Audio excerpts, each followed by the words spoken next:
Yes, Detective Belcher. I can speak to that. Certainly, as you do understand, as the sheriff said, this is still an ongoing case, so there are going to be several questions that we're just not going to be able to answer. And one of them is regarding Mr. Reel and his criminal history that he has. It's important for you to remember that he does have rights, and we will honor what his rights are. There has been a lot of information that has been gathered, not only information that's been gathered about this fire, but about everybody that was involved in this case. And when I do say everyone, there are upwards to 20 people that have been interviewed regarding this fire. It was very difficult.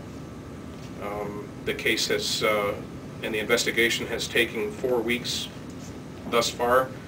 Some very long hours, and I would like to stress that that the cooperation from the firefighters is really what helped put this case together.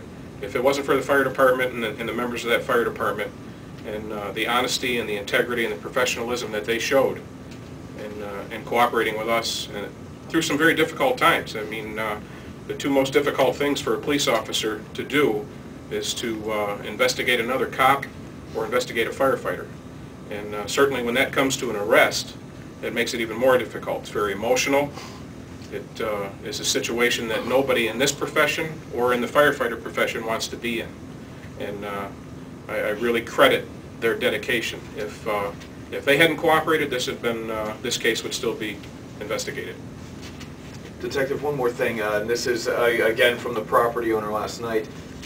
He believed that Mr. Reel didn't act alone. I know you said obviously you've interviewed upwards of 20 people. Is that your belief as well, that there may be at least another individual? Well, once again, I'm not going to get into the specifics of this case, but I will tell you that anytime you're a victim of a crime, especially a crime of this magnitude, this man has lost nearly $300,000 of his property between his farm equipment, his structure, his animals. And I can understand that he's very emotional now. He should be.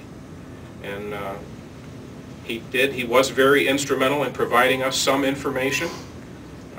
We followed that information, we followed the evidence, and the evidence led us to Mr. Reel, who was arrested for that crime. Can you tell us, is Mr. Reel suspected in any other arson cases? I cannot answer that. Would there be a name for this syndrome where a firefighter turns to arson? Well, I don't know if there's a specific name for it. There are, as Mr. Burnell has indicated, this is not a specific issue right here to the Jefferson County area. This happens all over the United States. It happens all over the world.